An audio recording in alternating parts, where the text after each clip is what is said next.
नमस्कार सभी को सर्वज्ञशाला के इस ऑनलाइन प्लेटफॉर्म पर मैं मित्र आप सभी भाइयों बहनों का बहुत बहुत स्वागत एवं अभिनंदन करते हैं। दोस्तों मित्रों, मेरे प्यारे प्यारे भाइयों एवं बहनों, आप सभी का हिस्ट्री की इस महत्वपूर्ण चर्चा में पुनः बहुत बहुत स्वागत है। जैसा कि हम यूपी ट्रिपल एस सी पेट स्पेशल में आपका जो सिलेबस है वह हिस्ट्री के पोर्शन को हम देख रहे थे, और यह हिस्ट्री का पोर्शन आपके देश में, राज्य में जितने भी गवर्नमेंट एग्ज़ाम होते हैं उसमें लगभग 90% एग्ज़ाम में यहीं से आपको क्वेश्चन देखने को मिलेंगे। जैसा कि हिस्ट्री सब्जेक्ट ऑल एग्ज़ाम के लिए रिलेवेंट है। फिलहाल हम यूपी ट्रिपल एस सी पेट स्पेशल देख रहे हैं, और पेट स्पेशल के अंतर्गत आपको ध्यान रखना है जो उसमें सिलेबस है मैं उसी सिलेबस को डिस्कस करूंगा। हालांकि जो भी टॉपिक हैं उस सिलेबस में वो सारे एग्जाम के लिए बेनिफिशियल हैं। तो हमारी क्लास चल रही थी हिस्ट्री सब्जेक्ट पर, और हमने पिछली क्लास में वैदिक सभ्यता को स्टार्ट कर दिया था। वैदिक सभ्यता में इंट्रो मैंने देख लिया था, और उसमें मैंने बात की थी वैदिक सभ्यता का जो समयकाल है वह 1500 ईसा पूर्व से लेकर 600 ईसा पूर्व तक माना जाता है। और अगर बात करें तो यह आर्यों के द्वारा स्थापित सभ्यता थी। आर्य कौन थे मैंने बताया था। आर्य वैसे तो अगर मानव के रूप में देखें तो नॉर्डिक शाखा के सफ़ेद उपजाति से संबंधित ये आर्य थे। और कहाँ से आए थे? ज़्यादा जो सर्वमान्य मत है वह मध्य एशिया, मैक्स मुलर के अनुसार, और यही ज़्यादातर सर्वमान्य है। मैंने बताया था कि एक अभिलेख प्राप्त हुआ एशिया माइनर से, ईरान के आसपास से, बोगज कोई अभिलेख। उस अभिलेख में ऋग्वेद के 4 देवताओं का, जिसमें मैंने बताया था कि आपको वहाँ कहीं पे बोलने में मैंने वरुण बताया था, कहीं कहीं अरुण भी लिखा मिलता है, लेकिन वरुण भी ध्यान रखिएगा। तो उसमें इंद्र, मित्र, वरुण और नासत्य का उल्लेख मिलता है। इसी आधार पर माना जाता है कि आर्य, ईरानी और भारतीय आर्य, इन दोनों में संबंध था, एक साथ साथ रहते थे। तो एशिया माइनर, मध्य एशिया से आपके जो है आर्यों का मूल स्थान माना जाता है। भारत में इन्होंने स्थापना की, कब? वैदिक सभ्यता की। तो मैंने ये सारे पॉइंट को डिस्कस पिछली क्लास में किया था। एक तरीके से वो इंट्रो पॉइंट था। तो अगर देखें तो वैदिक सभ्यता का जो स्रोत है, जानकारी का स्रोत है, वह आपका बोगज कोई अभिलेख भी मिलता है। और साथ साथ में अगर देखें तो सबसे बड़ा जो स्रोत है वह वैदिक साहित्य ही है। यानी जो वैदिक साहित्य है, वैदिक साहित्य के अंतर्गत वेद आता है, वेदांग आते हैं, आपका उपनिषद आता है, आरण्यक, ये आ जाते हैं। तो वैदिक साहित्यों में हम चर्चा करेंगे। और वैदिक साहित्यों में आपको मैंने बताया कि जो है सबसे पहले जो प्रमुख ग्रंथ है जिसमें वैदिक सभ्यता का जो मेन स्रोत है, सोर्स है जानकारी का, वह आपका क्या है? वेद है। तो वेदों पर, वैदिक साहित्यों पर आज की हमारी चर्चा चलेगी, और बहुत ही महत्वपूर्ण अब यहाँ से टॉपिक हो जाता है। तो सबसे पहले हम वैदिक ग्रंथों को देखेंगे, और उसके बाद में एक एक करके जो वैदिक साहित्य हैं उन पर हमारी चर्चा होगी। तो आज की चर्चा बहुत ज़्यादा महत्वपूर्ण है, आपको ध्यान रखना है। और अब हम क्लास स्टार्ट करने से पहले आप सभी भाइयों बहनों से रिक्वेस्ट है कि जो लोग चैनल पर नए हो चैनल को सब्सक्राइब कर देना और बेल आइकन को दबा लेना, ताकि कोई भी नई क्लास आए तो आपको नोटिफिकेशन प्राप्त हो जाए। तो आज की चर्चा को हम करेंगे स्टार्ट। जैसा कि मैंने बताया कि जो वैदिक सभ्यता है उसका मेन सोर्स जो जानकारी का है वह वैदिक साहित्य है। और वैदिक साहित्यों में जो सबसे मेन है वह आपका वैदिक ग्रंथ है। तो आज हम इसी पे डिस्कस करेंगे, आपका जो वैदिक साहित्य। तो वैदिक साहित्य के अंतर्गत आपको ध्यान रखना है बहुत सारी चीज़ें हैं वैदिक साहित्य में, उसको हम एक एक करके पढ़ेंगे। तो एक चीज़ और भी ध्यान रखना है, अगर बात करें तो वैदिक ग्रंथों के अनुसार जो आपके आर्य हैं उनका जो निवास स्थान है सप्त सैंधव प्रदेश माना जाता है। और इसमें आपको ध्यान रखना है ऋग्वेद में सिंधु नदी का कई बार उल्लेख मिलता है। हालांकि जो भारत देश में सबसे पवित्र नदी मानी जाती है वह आपकी कौन सी है? वह आपकी गंगा है। लेकिन ऋग्वेद में गंगा का सिर्फ एक बार उल्लेख मिलता है। तो इस तरह से अगर देखें तो सप्त सिंधु नदी के आसपास की जितनी नदियां हैं उसके आसपास के क्षेत्र आर्यों के निवास स्थल के रूप में माने जाते हैं। मूल स्थान अलग है, और भारत में निवास करने की और वैदिक सभ्यता को संचालित करने का जो स्थान है वह अलग है। शुरुआती चरण में अफगानिस्तान तक ये आर्य रहते थे, और सिंधु नदी के आसपास के सप्त सिंधु प्रदेश में आर्यों का मूल निवास माना जाता है। आर्यों की दृष्टि से देखें तो ऋग्वेद के अनुसार यहाँ पे अगर देखें तो ब्रह्मावर्त मिलता है, जो कि सरस्वती और दृश्यवती नदियों के बीच में का जो मध्य का क्षेत्र है वह आर्यों के लिए पवित्र माना जाता है और इसमें इस क्षेत्र को ब्रह्मावर्त कहते हैं। और अगर बात करें तो सप्त सिंधु प्रदेश आर्यों का जो निवास स्थल था वो मुख्य रूप से सप्त सिंधु प्रदेश था और सिंधु नदी का बहुत बार इसमें आपको उल्लेख मिलता है, तो इसलिए आपको ध्यान रखना है। अब हम वैदिक साहित्यों पर चर्चा करेंगे जो आर्यों की जानकारी के प्रमुख स्रोतों में से एक है, उसको ध्यान रखना है। तो वैदिक साहित्य में बहुत सारी चीजें आती हैं, वेद आते हैं, उपवेद आते हैं आपके, और वेदांग आते हैं, और बात करें तो आरण्यक, ब्राह्मण आदि जो ग्रंथ हैं वो सब आपके वैदिक साहित्य के अंतर्गत आते हैं। तो वैदिक साहित्य में सबसे जो पहला आपको ध्यान रखना है, पहला जो साहित्य में वैदिक साहित्य में है वह क्या है, वह आपका प्रमुख रूप से वेद है। तो वेद की चर्चा हम करेंगे। तो वेद की बात करें तो इसमें ध्यान रखना है आपको, वेद शब्द की उत्पत्ति जो है विद धातु से हुई है और धान प्रत्यय से हुई। धान प्रत्यय और विद धातु इन दोनों से मिलकर वेद शब्द का जो है निर्माण हुआ। और इस शब्द का अगर बात करें तो इस शब्द का अर्थ होता है ज्ञान का भंडार या ज्ञान राशि, यानी जो ज्ञान है, जो ज्ञान का भंडार है उसको हम वेद कहते हैं। तो इस तरीके से आपको ध्यान रखना है। वेद का शाब्दिक अर्थ भी पूछा जा सकता है। वेद का जो किस शब्दों से मिलकर बना है, तो इसमें ध्यान रखना विद धातु साथ में आपका धा प्रत्यय है, तो इसको ध्यान रखिएगा, धा प्रत्यय, ठीक है।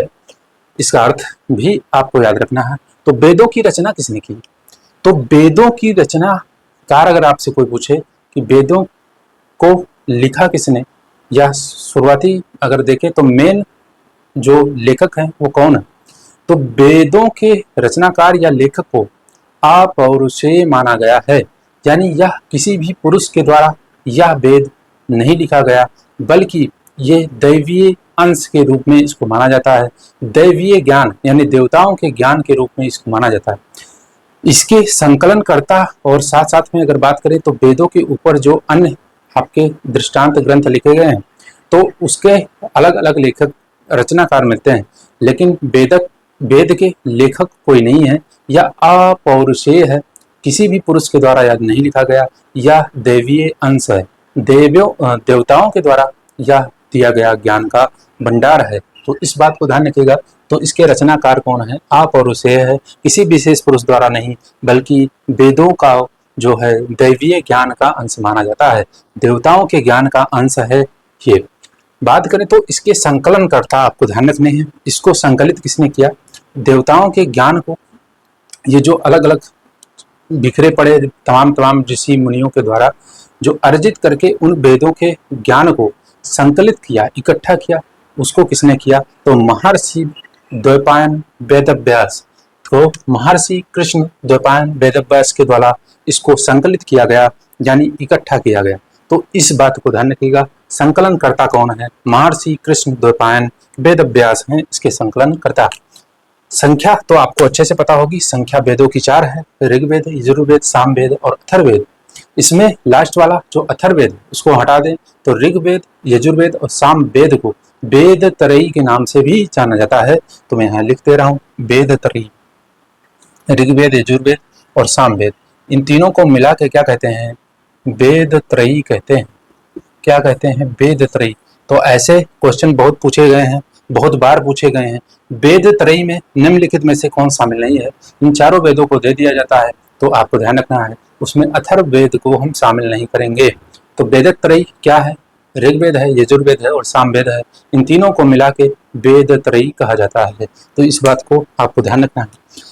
अब हम पहले वेद पे चर्चा करेंगे। यहाँ पे सिर्फ जो वेदों का मुख्य बिंदु है, यानी वेदों के जो विशेषताएं हैं वही दी गई हैं। वेदों के अंदर क्या क्या बातें हैं वो आगे की क्लास में हम बहुत ही अच्छे से डिस्कस करेंगे, क्योंकि वहां से भी क्वेश्चन बार बार पूछे गए हैं। आपके जो उपनिषद हैं वहां से भी क्वेश्चन पूछे गए हैं, वहां पे कथन दे के पूछा गया है किस उपनिषद से ये प्राप्त होता है। तो कुछ पॉइंट तो यहाँ पे हैं, लेकिन आगे जो वेदों में मुख्य विशेष बातें हैं जो एग्जाम में पूछी जा रही हैं उसको हम डिस्कस करेंगे। फिलहाल यहाँ पे जो वेद का मुख्य विशेषता है वो उसको हम यहाँ पे देख लेते हैं। तो पहला वेद आपका ऋग्वेद है। ऋग्वेद ध्यान रखिएगा। ऋग्वेद की रचना बात करें तो यह भारोपीय भाषा में 1500 से 1000 ईसा पूर्व के मध्य हुई है। कब हुई है? 1500 से 1000 ईसा पूर्व के मध्य हुई है। किस भाषा में? भारोपीय भाषा में। अब यहीं पे आपको ये जो समय काल लिखा है, इसी समय काल से आपको पिछली क्लास का पॉइंट याद हो जाना चाहिए। यह समय काल लिखना यहाँ पे इम्पोर्टेंट इसीलिए था क्योंकि ये बात हो रही है किसकी? आपको ध्यान रखना है, ये बात हो रही है ऋग्वैदिक काल की। ऋग्वैदिक काल की, जिस काल में ऋग्वेद की रचना हुई उसको हम ऋग्वैदिक काल कहते हैं। ऋग्वैदिक काल का समय काल जो है वह 1500 ईसा पूर्व से लेके 1000 ईसा पूर्व तक ऋग्वैदिक काल को माना जाता है। उसके बाद 1000 ईसा पूर्व से लेके 600 ईसा पूर्व तक उत्तर वैदिक काल को माना जाता है, जिसमें अन्य वेदों जैसे यजुर्वेद, सामवेद और अथर्ववेद की रचना हुई, अन्य ग्रंथों की रचना हुई। तो इस बात को आपको ध्यान रखना है, यहाँ पे ऋग्वैदिक काल और उत्तर वैदिक काल दोनों के ग्रंथों को हम एक बार वैदिक साहित्य में पढ़ेंगे। उसके बाद जो सामाजिक जीवन है, आर्थिक जीवन है, धार्मिक जीवन है, उसको हम अलग अलग कैटेगराइज करके ऋग्वैदिक काल और उत्तर वैदिक काल में विभाजित करके हम उसको अच्छे से पढ़ेंगे। तो इसको ध्यान रखिएगा। तो यहाँ पे हम पूरा समग्रता के साथ चारों वेदों को एक बार ले लेंगे और वेदों की मुख्य मुख्य जो विशेषताएं हैं उसको देख लेंगे। फिर हम धीरे धीरे करके जो है आगे जब हम क्लास में पहुंचेंगे तो वहां पे हम इसको ऋग्वैदिक काल और उत्तर वैदिक काल इन दोनों पार्ट में पूरे वैदिक सभ्यता को विभाजित करके हम अच्छे से डिस्कस करेंगे, क्योंकि दोनों कालों में बिल्कुल बहुत ज़्यादा अंतर देखने को मिलता है।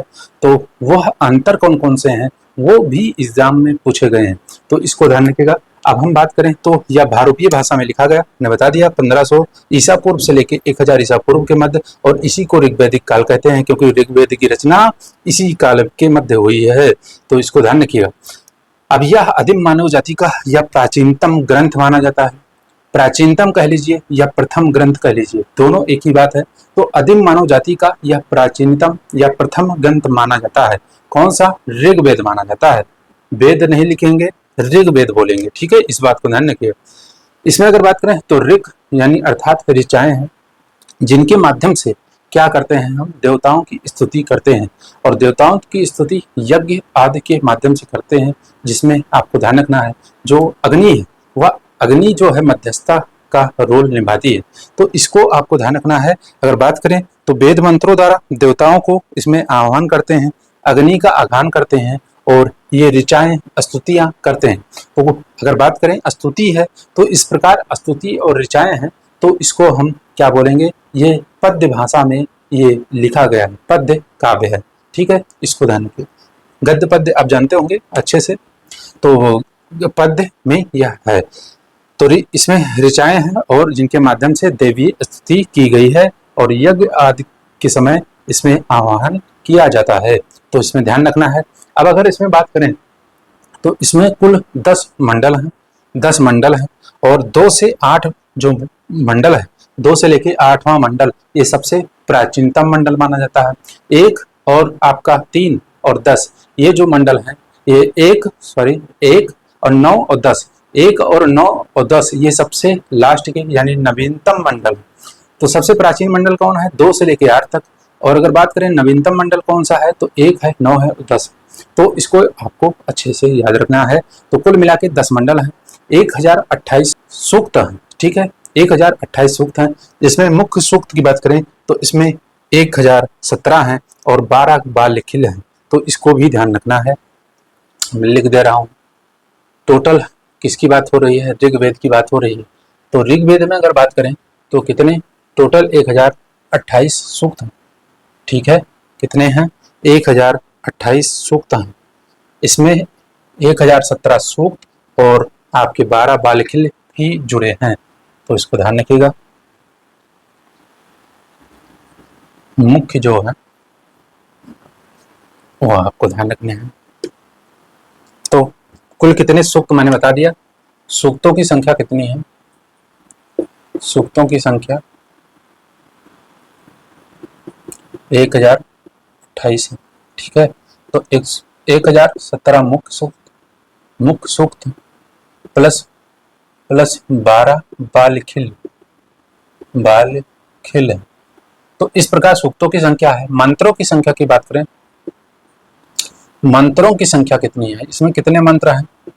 तो मंत्रों की संख्या की ध्यान रखना है आपको, 10,562 मंत्र हैं। ठीक है, कितने मंत्र हैं? 10,562 मंत्र हैं इसमें। ठीक है, तो ये हो गया आपका ऋग्वेद। इसमें मुख्य विशेषताएं देखेंगे बाद में। अगर ऋग्वेद में अगर बात करें तो बहुत सारे ऐसे तथ्य हैं जिनका, आप सोचिए इतना बड़ा ग्रंथ है तो उसमें बहुत सारी चीजें, उसमें बहुत सारे फैक्ट का जो है वहाँ पे उल्लेख होगा। तो एक एक करके हम उसको धीरे धीरे डिस्कशन में कर लेंगे। तो इसमें अगर बात करें तो जो ऋग्वेद के को ऋग्वेद का वाचन करते थे या ऋग्वेद के जो मेन पुरोहित हैं उनको क्या कहा जाता था, तो यह भी इम्पोर्टेंट है। ये क्वेश्चन में बहुत बार पूछा गया है, तो इसमें ध्यान रखना। होत्री या होता बोलते हैं किसको? ऋग्वेद के पुरोहित को। यानी ऋग्वेद का जो वाचन करते हैं, जो स्तुतियां करते हैं, उनको क्या बोलते हैं? होत्री या होता बोलते हैं। तो इसको ध्यान रखना। इसमें अस्तोमा, सदगमय और गायत्री मंत्र और देवी सूक्त का भी उल्लेख है। अब ये अलग अलग नहीं है, ध्यान रखिएगा। ये जो देवी सूक्त है, देवी सूक्त, इसी देवी सूक्त में गायत्री मंत्र का उल्लेख, ध्यान रखिएगा। जो देवी सूक्त है उसी में गायत्री मंत्र उल्लेखित है। अगर बात करें तो इसकी रचना किसने की, तो इसने विश्वकर्मा, किसके द्वारा की गई है? विश्वकर्मा जी के द्वारा रचना की गई है। तो इस बात को आपको ध्यान रखना है। तो इसमें अस्तोमा सदगमय, ठीक है, तमसोमा ज्योतिर्गमय, या इसका उल्लेख यहाँ पे है। और बात करें तो आपको ध्यान रखना है कि देवी सूक्त में ही गायत्री मंत्र का उल्लेख है। गायत्री मंत्र की रचना किसके द्वारा की गई, तो विश्वकर्मा जी के द्वारा की गई है। अस्तोमा सदगमय, तमसोमा ज्योतिर्गमय, गायत्री मंत्र। ओम भूर्भुवः स्वः तत्सवितुर्वरेण्यं भर्गो देवस्य धीमहि धियो यो नः प्रचोदयात्। तो ये है आपका गायत्री मंत्र, और इसका जो रचनाकार है वो विश्वकर्मा जी हैं। तो गायत्री मंत्र और देवी सूक्त में ही गायत्री मंत्र है, इस बात को ध्यान रखिएगा। और अस्तोमा सदगमय, तो ठीक है, उल्लेख मिलता है विश्वकर्मा जी के द्वारा रचना। इसमें आपको ये भी बहुत बार क्वेश्चन पूछा गया है कि इसमें जैन तीर्थंकरों ऋषभ देव व अरिष्ट नेमि का उल्लेख भी मिलता है। ठीक है, और ऋग्वेद की शाखाओं की बात करें तो इसमें शाकल है, शाखा वाकल है, शाखायन है, अश्वलायन है और मांडुक्य है। और वर्तमान में इसमें जो शाकल शाखा है वही उपस्थित है और बाकी जो हैं वह लुप्त प्राय हैं। तो इसको ध्यान रखिएगा कि ऋग्वेद की शाखाएं शाकल वाकल, शाखायन, अश्वलायन और मांडुक्य हैं, जिसमें वर्तमान में शाकल ही शाखा शेष है, बाकी लुप्त प्राय है। जैन तीर्थंकर आपको ध्यान रखने हैं, जैन तीर्थंकरों में आपका सिर्फ ऋषभदेव और अरिष्ट नेमि का नाम ही मिलता है, इसको ध्यान रखिए। ठीक है, अब बात करें तो इसमें आपको ध्यान रखना है कि ऋग्वेद के 2 से 7वें मंडल को वंश मंडल कहा जाता है। क्या कहा जाता है? वंश मंडल कहा जाता है। और 1 व 10वां मंडल जो है वह सबसे अंत में जोड़ा गया। मैंने पहले भी बता दिया कि नवीनतम मंडल 1, 9, 10 हैं। कौन कौन से हैं? 1, 9, 10 हैं। तो नवीनतम मंडलों की बात करें तो 1 व 9, 10 हैं, लेकिन जो सबसे अंत में जोड़ा गया है वह 1 व 10वां जोड़ा गया है। इस बात को ध्यान रखिएगा। ठीक है, इसको ध्यान रखना। अब हम बढ़ेंगे यजुर्वेद की तरफ। किसकी तरफ? यजुर्वेद। यजुर्वेद, इसमें यज्ञों का जो है विधि विधान दिया गया है, यज्ञों के बारे में बताया गया है। यह जो है मुख्य रूप से अगर देखें तो यह गद्य पद्य दोनों भाषाओं में, और यह गद्य पद्य दोनों भाषाओं को क्या कहते हैं? चंपू काव्य कहते हैं। वह काव्य जो गद्य और पद्य दोनों भाषाओं में, दोनों रूपों में, भाषाओं नहीं बोलेंगे, गद्य पद्य दोनों शैलियों में लिखा गया हो, भाषा नहीं बोलेंगे, शैली बोलेंगे, गद्य और पद्य दोनों शैलियों में लिखा गया हो, उसको चंपू काव्य कहते हैं। और यह भी पेट का क्वेश्चन है। पेट के एग्जाम में ऐसा क्वेश्चन आया है कि जो है चंपू काव्य किसे कहते हैं, तो वह काव्य जो गद्य और पद्य दोनों भाषा शैलियों में लिखा गया हो, शैलियों में लिखा गया हो, उसे हम चंपू काव्य कहते हैं। एक बात मैं टॉपिक के साथ साथ क्वेश्चन अभी नहीं बता रहा हूँ, जैसे 1-2 टॉपिक हो जाएगा तो जो प्रीवियस ईयर के पेपर में, अगर जो पेट के एग्जाम की बात करें तो वहाँ पे क्वेश्चन क्या क्या आए हैं। अब मैं सिंधु घाटी सभ्यता, वैदिक सभ्यता, इन दोनों को समाप्त करने के बाद प्रीवियस क्वेश्चन अभी आपको बता दूंगा कि कौन कौन से क्वेश्चन आए हैं। बिल्कुल एग्जैक्ट आपको ध्यान रखना है, बिल्कुल जो पॉइंट टू पॉइंट टॉपिक दिए हैं उसी को पढ़ना है आपको, और वहीं से क्वेश्चन पूछा गया है, आपको ध्यान रखना है। जैसे अगर बात करें तो आपको उसमें जैसे पूछा गया पेट 2023 में कि आपका जो है जो स्वतंत्र भारत में सबसे पहला उत्खनित स्थल कौन सा था, तो इसको ध्यान रखिएगा, तो उसमें रोपड़ है आंसर। तो इसी प्रकार के क्वेश्चन जो मैं पढ़ा चुका हूँ वहीं से क्वेश्चन आपको देखने को मिलेगा, और भविष्य में भी वही से आएगा, इससे बाहर कुछ नहीं आएगा, क्योंकि मेरा प्रयास है। अब सोचिए, अब सिंधु घाटी सभ्यता को मैंने 6 क्लासेस में कंप्लीट किया है। अब बहुत लोग क्या जितने समय में मैंने सिंधु घाटी सभ्यता को कंप्लीट किया है उतने समय में लोग मैराथन लेके जो है पूरा यूपी पेट का सिलेबस ही खत्म कर दे रहे हैं। ध्यान रखिएगा, शॉर्टकट बिल्कुल नहीं चलेगा। अब आने वाले एग्जाम में शॉर्टकट बिल्कुल नहीं चलेगा। पेपर इतना जो पेपर है उसका स्तर इतना अच्छा बना रहे हैं लोग। आप लगातार जो मैं बता रहा हूँ उसको ध्यान से सुनिएगा। अपने अनुभव के आधार पे, एक्सपीरियंस के ही आधार पे मैं कोई बात करता हूँ। पहली बात, जिस एग्जाम को मैंने दिया होगा उसी के बारे में बताऊंगा। एक मैं नाम नहीं लूंगा, एक बहुत प्रसिद्ध चैनल है यूट्यूब पे, बहुत प्रसिद्ध कोचिंग संस्थान है, उस संस्थान पे किस तरीके का वीडियो डाला गया मैं नाम नहीं बता सकता। उस संस्थान पे वीडियो डाला गया कि ये बातें टॉपर्स, जो उसका थंबनेल था, ये बातें टॉपर्स नहीं बता पाएंगे, और यह जो है आपको ध्यान रखना है। कैसे, how to crack UP triple SC PET. अब बताइए, यूपी ट्रिपल एससी पेट को थोड़ी ना क्रैक करना है हमको। यूपी ट्रिपल एससी पेट में जो 2 नंबर लाया है उसने भी क्रैक किया है, जो 200 तो नहीं होता है, लेकिन जो 90 नंबर लाया उसको उसने भी क्रैक किया। क्रैक तो हर कोई करतेगा। अब मैं यहाँ थोड़ा डिस्कस में ले लेता हूँ। जैसे यूपी ट्रिपल एससी पेट की बात करें, ट्रिपल एससी पेट, तो अगर बात करें, मान लीजिए आपने एग्जाम दिया है, आपका 90 नंबर आया, ठीक है, नंबर की बात कर रहा हूँ, परसेंटाइल की। मैंने एग्जाम दिया, मैंने 30 नंबर लाया, मैंने 30 नंबर लाया। अब बात बताइए मुझे, क्या मैंने क्रैक नहीं किया? क्या आपने क्रैक नहीं किया? सब ने क्रैक किया। क्रैक तो हर कोई करेगा, जो पेपर देगा वो उसका कुछ ना कुछ नंबर आएगा। हाँ, रेयर ही है जो माइनस में जाएगा, लेकिन 2-4 नंबर से लेके और 100 में 99 तक नंबर भी लोग ला सकते हैं और लाएंगे, तो हर कोई क्रैक करेगा। ये कोई आपका मेंस परीक्षा या कोई वो ऐसा एग्जाम नहीं है जिसको आपको क्रैक करना है। तो इस बात को ध्यान रखिएगा, बहुत लोग मूर्ख बनाते हैं यूट्यूब पे, इस बात को आपको अच्छे से ध्यान रखना है।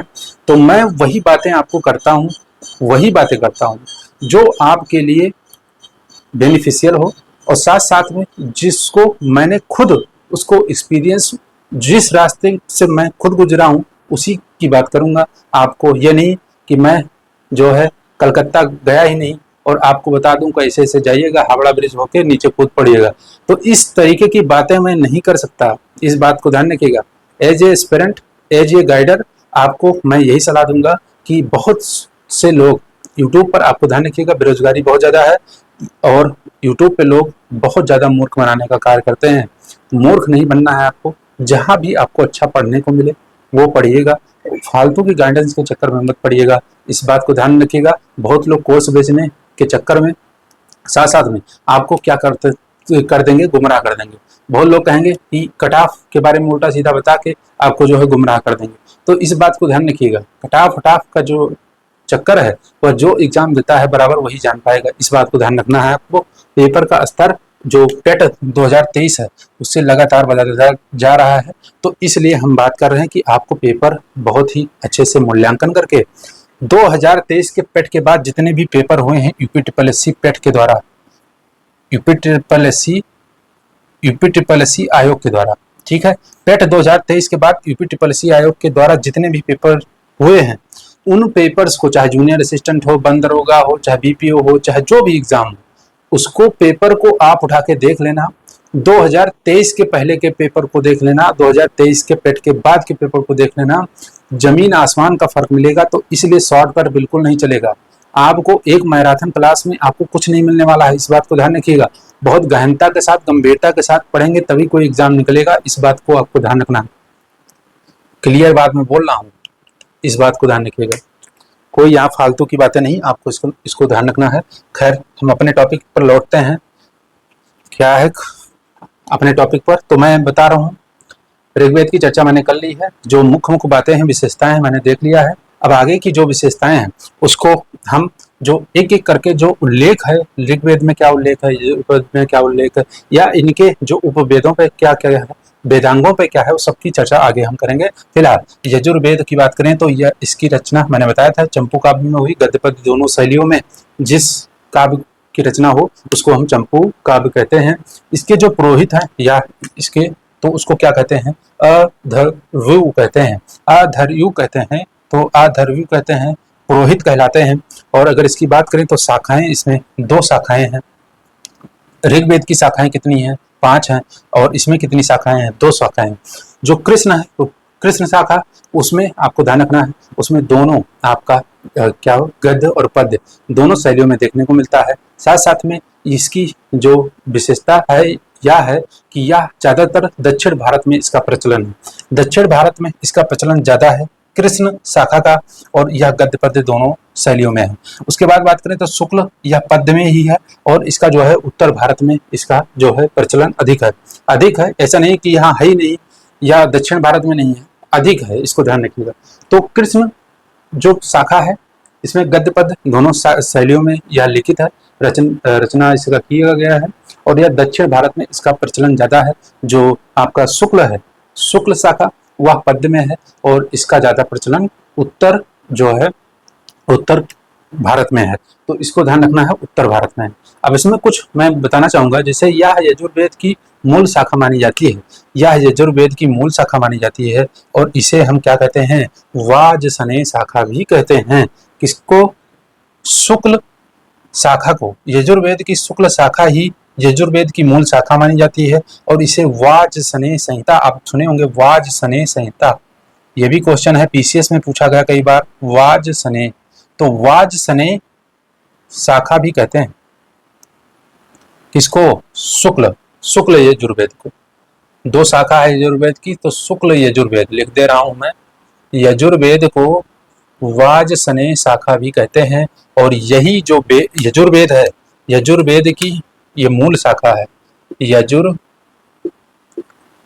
की मूल शाखा क्या है, शुक्ल यजुर्वेद, ठीक है, इसको ध्यान रखिएगा। और इसको वाजसनेय शाखा भी कहते हैं, और यह उत्तर भारत में इसका प्रचलन अधिक है, और इसमें जल प्लवन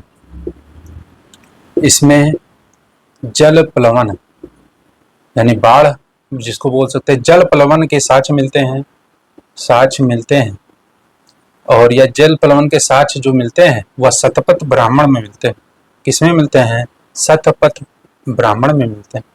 ब्राह्मण ग्रंथों की चर्चा भी हम करेंगे, इसको ध्यान रखिएगा, ब्राह्मण ग्रंथों की भी चर्चा करेंगे, वेदांगों की भी चर्चा करेंगे, उपनिषदों की भी चर्चा करेंगे, आरण्यक की करेंगे, और स्मृतियों की करेंगे, श्रुतियों की करेंगे, बहुत सारी चीजें हैं, आपको ध्यान रखना है। बस क्लास में बने रहना है, और आपका सहयोग बहुत आवश्यक है। आप इस क्लास को अपने दोस्तों सहपाठियों के साथ शेयर भी करते रहा करिए, और अपना जो फीडबैक है वह कमेंट बॉक्स में जरूर दिया करिए। देखिए, अभी फॉर्म भरा जा रहा है, क्लासेस हमारी जो है अभी उस फ्रीक्वेंसी के साथ, उस गति के साथ नहीं चल रही है, और अभी क्योंकि अभी फॉर्म ही भरा जा रहा है, और ये मान के चलिए अक्टूबर नवंबर से पहले ये पेपर नहीं होने वाला है, क्योंकि अभी लगातार यूपीटीपीएससी आयोग के द्वारा कई सारे पेपर लगे हुए हैं, जूनियर असिस्टेंट का भी जून में है, उसके बाद धीरे धीरे प्रोसेस पेट का बढ़ेगा। ये है कि 2025 के अंदर अंदर यह पेपर हो जाएगा। तो हमारी जैसे ही जो एग्जाम डेट आएगी, क्लास की फ्रिक्वेंसी बहुत तेजी गति से बढ़ेगी, और आपका संपूर्ण सिलेबस हो जाएगा। आराम से पढ़ते रहिए, नोट्स बनाते चलिए बस, ठीक है। तो इसमें जल प्लवन के साक्ष्य हैं, और शतपथ ब्राह्मण में यह मिलता है। अगर बात करें तो इसमें ही किसमें, तो आपको ध्यान रखना है, यजुर्वेद में सर्वप्रथम शून्य का उल्लेख मिलता है। किसमें, यजुर्वेद में। अगर बात करें तो इसमें आपको ध्यान रखना है, ये बहुत महत्वपूर्ण पॉइंट है, आर्यों के सामाजिक एवं धार्मिक जीवन की जानकारी का स्रोत क्या है? धार्मिक जीवन की जानकारी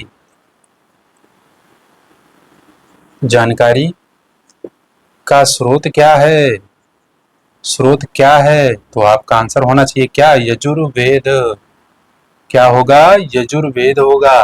तो आर्यों के सामाजिक एवं धार्मिक जीवन की जानकारी का स्रोत क्या है? यजुर्वेद है। तो इसको ध्यान रखिएगा, ठीक है। तो दो वेद हमारे मुख्य रूप से जो मैंने बताया कि उसकी चर्चा हो चुकी है। अब आगे हम फटाफट दो और वेदों को देख लेंगे, जो आपका तीसरा वेद और चौथा वेद है। इसमें कुछ ज़्यादा विशेषताओं में नहीं लिखना है, बस आपको ध्यान रखना है। आगे जो आवश्यकता पड़ती रहेगी मिसलेनियस पॉइंट में हम उसको करते चलेंगे। तो इसको बात को ध्यान रखना है। क्लास में बने रहिए और क्लास को पूरी देखिए और अपने दोस्तों सहपाठियों के साथ इसको शेयर भी जरूर करिए। आपका समर्थन रहेगा तो बहुत बहुत बहुत अच्छे तरीके से हम हर टॉपिक को कंप्लीट करेंगे। तो अब ध्यान रखना है तीसरा वेद। तीसरे वेद को लेते हैं तो यह साम वेद कहलाता है। जानते होंगे साम वेद। तो साम वेद आपको पता है। तो साम वेद में आपको ध्यान रखना है, इसके पुरोहित को देखें तो इसको उद्गाता बोलते हैं। क्या बोलते हैं? पुरोहित कौन है? इसका पुरोहित कौन है? तो इसको उद्गाता बोलते हैं, या यहाँ पे उद्गात्री भी मिलता है। तो इसको ध्यान रखना है, पुरोहित कौन कहलाता है? सामवेद। और इसमें पता है आपको गायन के माध्यम से यह होता है। सामवेद संगीत का प्रथम स्रोत माना जाता है। तो इसको ध्यान रखिएगा। तो इसके उद्गात और ठीक है। अगर बात करें तो इसमें कुल मंत्रों की संख्या कितनी है? कुल मंत्रों की संख्या ध्यान रखिएगा,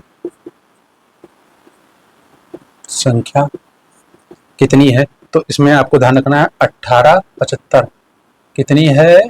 1875, 1875 है, ठीक है। कुल मंत्रों की संख्या जिसमें 75 मंत्र, इसमें ध्यान रखना है 75 मंत्र जो हैं वह क्या है? मौलिक है।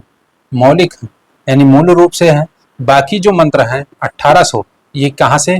बाकी के मंत्र जो हैं, बाकी के मंत्र क्या ऋग्वेद से लिए गए हैं, यानी ऋग्वेद का ही कॉपी किया है इसमें, ठीक है। इसको ध्यान रखना। तो बाकी के जो मंत्र हैं वो ऋग्वेद से लिए गए हैं, बाकी 75 इसके मौलिक मंत्र हैं और टोटल मंत्रों की संख्या 1875 है।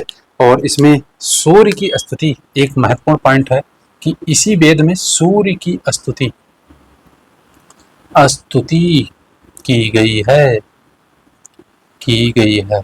बस इतना पॉइंट अभी ध्यान रखिएगा। अभी सिर्फ हम ये समझ लीजिए वेदों का मेन इंट्रो पॉइंट पढ़ रहे हैं, ठीक है। अभी बहुत कुछ इसमें चीजें हैं जो अंत में आपको धीरे धीरे पता चलेंगी, ठीक है।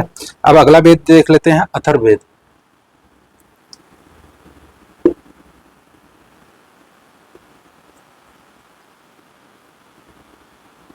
अथर्ववेद चौथा अंतिम वेद है।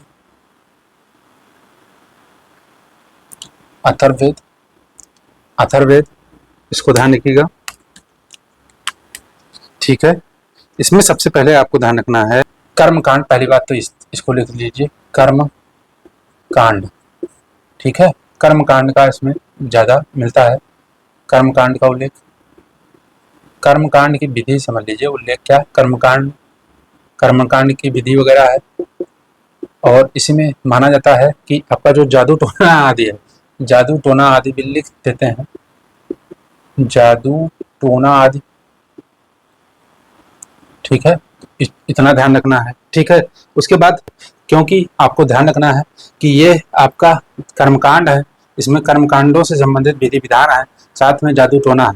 तो ये क्या जो लोकप्रिय धर्म है, आज भी हमारे देश में आपको बहुत सारी ऐसी रीतियां रिवाज चल रहे हैं जो धार्मिक रूप से बहुत लोकप्रिय होते हैं और धार्मिक अंधविश्वास में भी कुछ चीजें होती हैं। तो लोकप्रिय धर्म के रूप में ये है, तो इसीलिए बहुत ज्यादा यह आपका लोकप्रिय वेद माना जाता है। ऋग्वेद बहुत कम लोग पढ़े या जानते होंगे, लेकिन अथर्ववेद का यूज आज वर्तमान में देखें तो बहुत ज्यादा है। तो इसलिए लोकप्रिय धर्म लोकप्रिय धर्म का प्रतिनिधित्व करता है। यह वेद जो है लोकप्रिय धर्म का प्रतिनिधित्व धारण करता है, इसीलिए सर्वाधिक महत्वपूर्ण, इसीलिए यह वेद जो है वो सर्वाधिक महत्वपूर्ण है।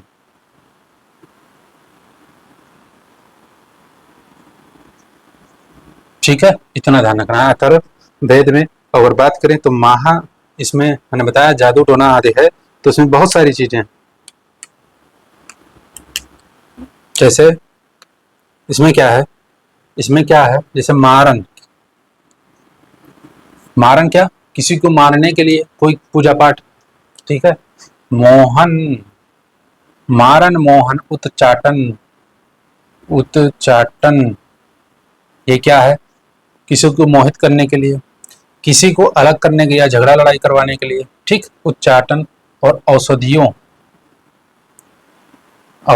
के बारे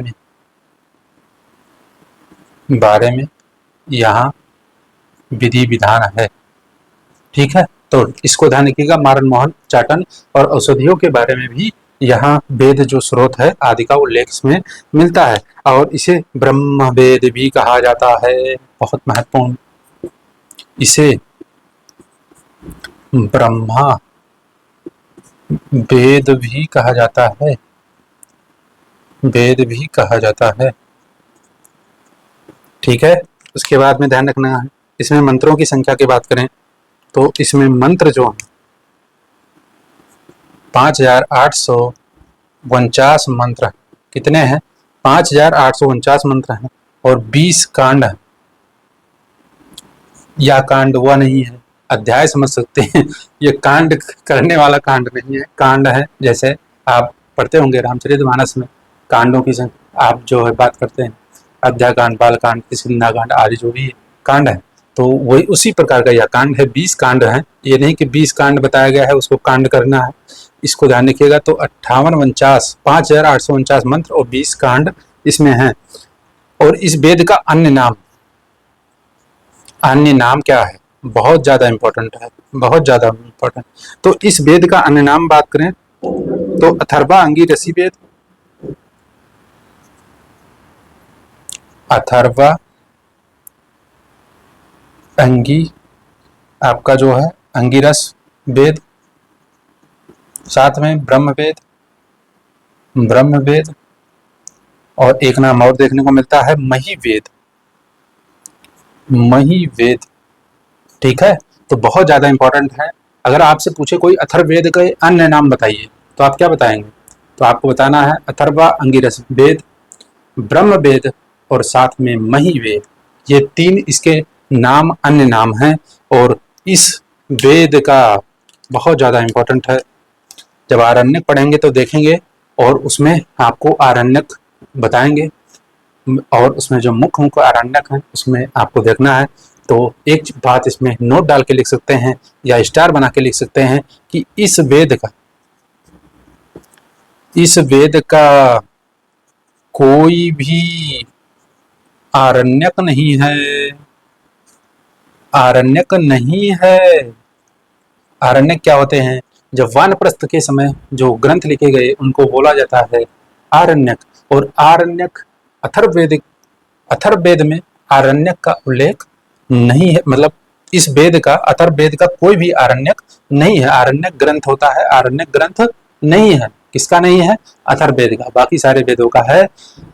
हम आरण्यक पढ़ेंगे तो देखेंगे कौन से वेद से कौन सा आरण्यक संबंधित है, कौन से वेद से कौन से ब्राह्मण ग्रंथ संबंधित हैं, कौन से वेद से कौन सा उपनिषद संबंधित है, वेदांग क्या हैं, जो स्मृतियां क्या हैं। ठीक है, तो इस बात को ध्यान रखना है। अब ये 4 वेद हमारे कंप्लीट होते हैं। वैदिक साहित्यों में पहला जो साहित्य है वो कौन सा है, वेद। तो वेदों पर हमारी चर्चा हो चुकी, चारों वेद की चर्चा हमने कर ली। अब हम आगे की जो चर्चा है वह देखेंगे आपका नेक्स्ट क्लास में, जिसमें हम वेद, उपवेद और आदि, इसमें आरण्यक, उपनिषद आदि का जो है हम डिस्कस करेंगे। तो आज की चर्चा आप सबको कैसी लगी कमेंट बॉक्स में जरूर बताइएगा। अगर अच्छी लगी हो तो उसको लाइक कर देना, साथ में अपने दोस्तों सहपाठियों के साथ शेयर भी जरूर कर देना। आप सबका सहयोग निरंतर बना रहे। आपके सहयोग के बिना कुछ भी संभव नहीं है। आप सबका सहयोग रहा तो यह कंप्लीट सिलेबस आपको बहुत ही अच्छे से एग्ज़ाम से पहले बिल्कुल करवा दिया जाएगा। तो ध्यान रखिएगा। आपका जैसा भी फीडबैक हो कमेंट बॉक्स में ज़रूर बता देना। मिलेंगे नेक्स्ट चर्चा में। तब तक के लिए आप सभी को राधे राधे। जय श्री कृष्णा।